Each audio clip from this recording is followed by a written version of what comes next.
Welcome, John. I'll let Sam know you're here. Have a seat over there and we'll be right with you. Thanks.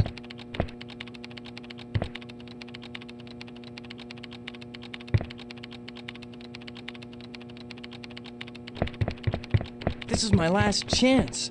If I don't pass this time, I'll be working a desk job for the rest of my life. Don't worry about it. You'll make it. I have to. My wife will kill me if I don't get that promotion. Your wife's a lot scarier than the confidence course is. What was that? What did you say? Nothing. Relax, man. You'll be fine. They're ready for you, John. Right this way.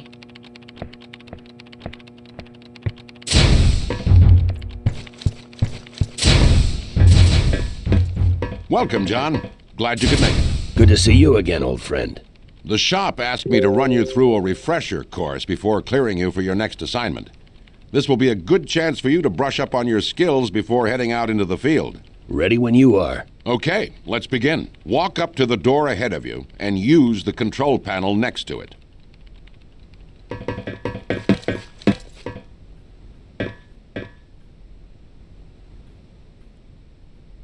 That's right. The use key will work on most locks, keypads, switches, and the like. Move on to the next area and we'll start off with some basic agility training.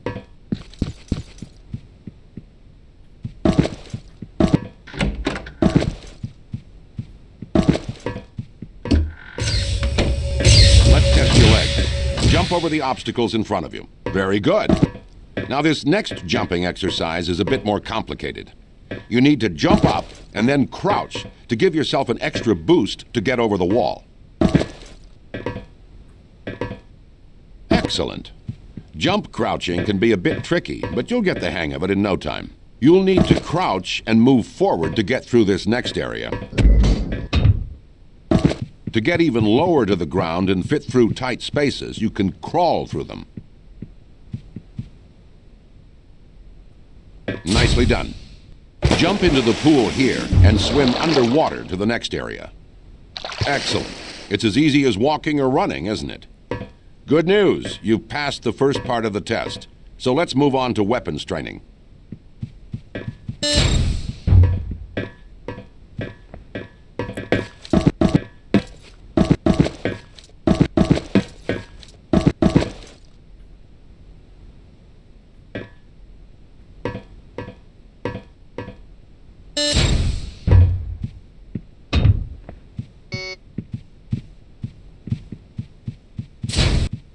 Pick up the pistol in the first firing range booth, aim it at the target, and fire away. Good. Now move to the second booth and pick up the M4. You may fire at the target when ready. Move over to the third booth, John, and I'll tell you about firing modes. Some of your weapons will have multiple firing modes, including the M4 you're holding. You can adjust them to single shot, burst fire, or fully automatic. Give it a try.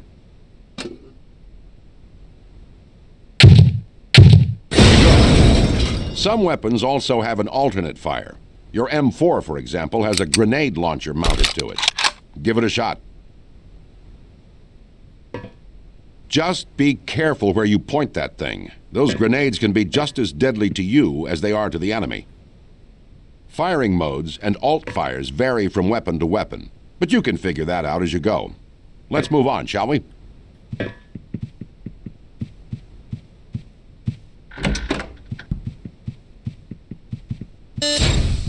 This explosives range will help teach you about throwing grenades.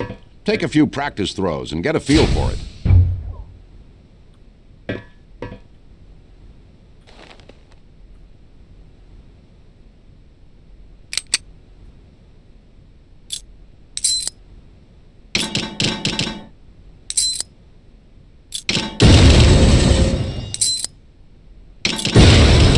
Once again, you need to be very careful with your weapons. If not used properly, they can do you more harm than good.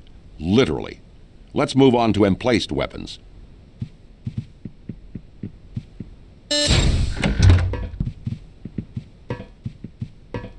Walk up to that M60 and use it. Notice how you slide in and take control of the weapon? You may find these babies mounted in the field or on attack helicopters. Get familiar with them, and they can be your best friend. That's Next is hand-to-hand combat. Let's move.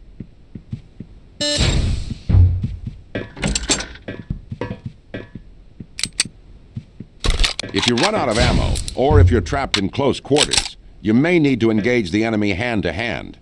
In these cases, use your combat knife or the bayonet mounted on the end of your AK-74. You may attack the enemy at your leisure. Very good, John. Glad to see you're staying in practice. Weapons training is complete. I'll meet you in the next area for HUD training. I'll be communicating with you through your radio headset.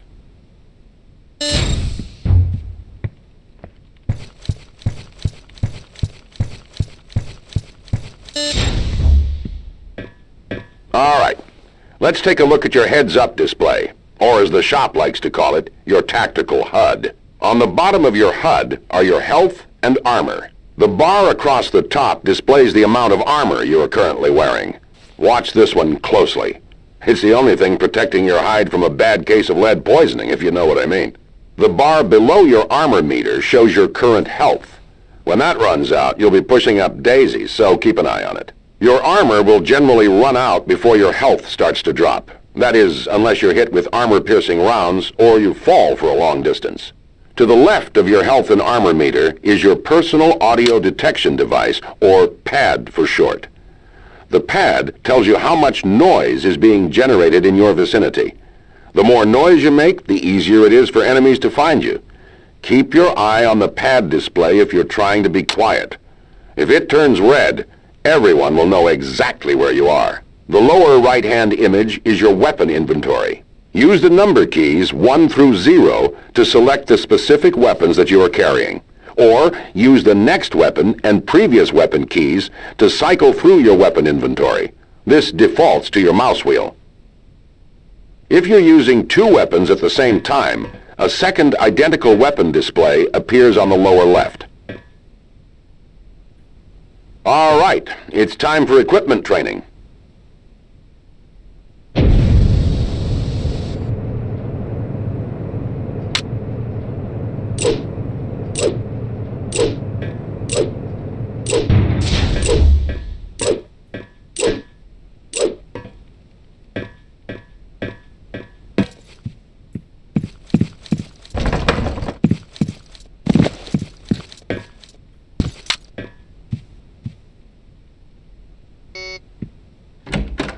Okay, John. Pick up the night vision goggles on the table to your right and continue to the next room. Items are handled a bit differently these days. Your new shop-issue toolkit, for example, is something you can use automatically with the Use key. You can utilize your toolkit to cut tripwires, pick certain locks, and do a variety of other things. Move to the locked gate in front of you and open it.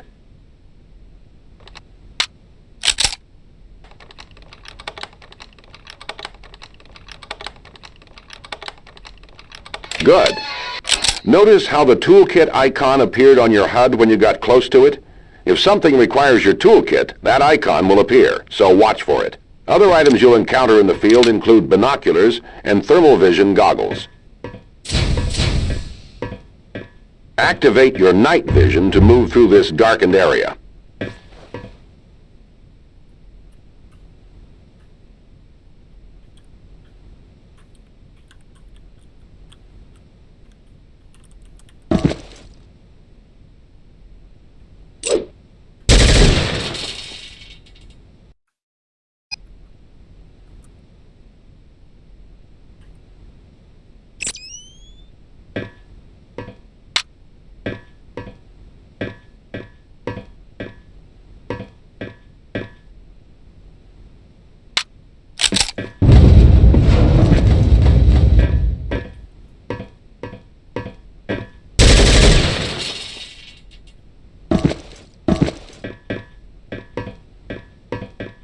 Nice work, John. Now, we're going to apply what you've learned and take on stealth training in the next area. I know it can be tempting to charge into every situation with all guns blazing, but sometimes there's something to be said for being quiet. You're going to find yourself in situations where discretion is the better part of valor. So there are a few things you need to know. Use your personal audio detection device on your HUD to keep track of how much noise you're making. It's a valuable tool and one you should use wisely. Some of your weapons make more noise than others. The knife and the SOCOM pistol with silencer are very quiet. The M4 and AK-74, by comparison, are certainly not. If you're trying to be quiet, select the best weapon for the job. The crawling you learned earlier can also help keep you out of sight, especially in jungle areas. Going prone and staying still is also a good way to hide behind objects so enemies don't see you. Pay attention to your enemies and their equipment. Some may utilize mounted security cameras to watch your every move. Steer clear of them and you won't raise any alarms. And be careful about letting enemies run away from you. They'll be sure to set off alarms any chance they get. Well, that about covers it. Now, let's put this knowledge to use. In the center building of the next area is a target that represents someone you need to take out. Your mission is to infiltrate the area by sneaking past the guards any way you can.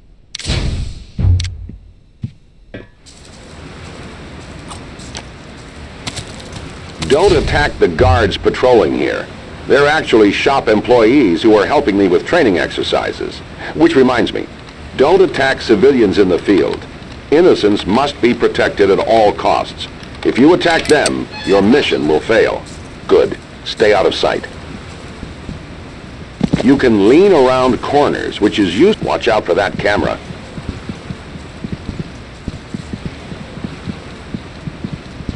Looks like you've been seen, John. Head back inside the fenced-in area and start over.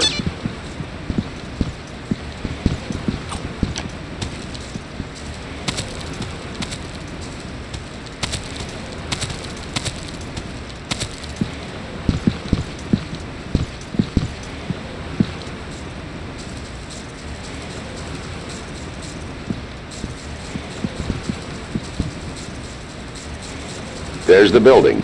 Your mark is inside.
Nice work.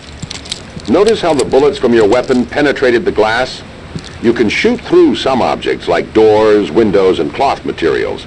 I don't recommend trying to shoot through steel or concrete, though. That could get ugly. Well, John, you passed with flying colors. You did a fine job, as always. I'll be happy to inform the shop that you're cleared for field duty. Be careful out there.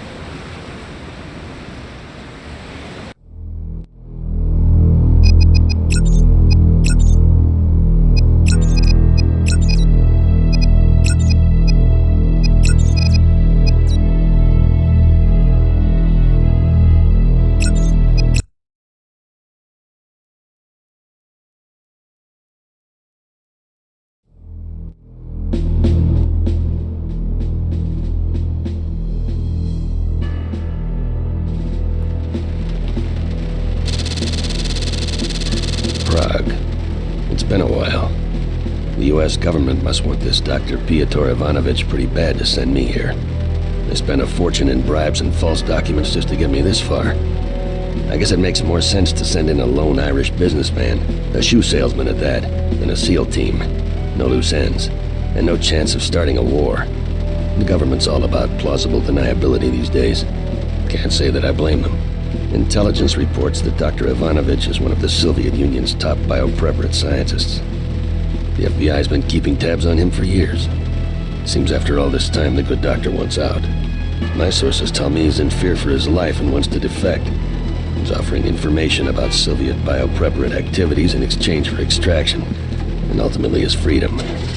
That's where I come in. I'm told that Dr. Ivanovich is being held in the Morovia Grand Hotel, a safe house for scientists, government officials, and other members of the intelligentsia. The place is heavily guarded. Hell, it's a fortress.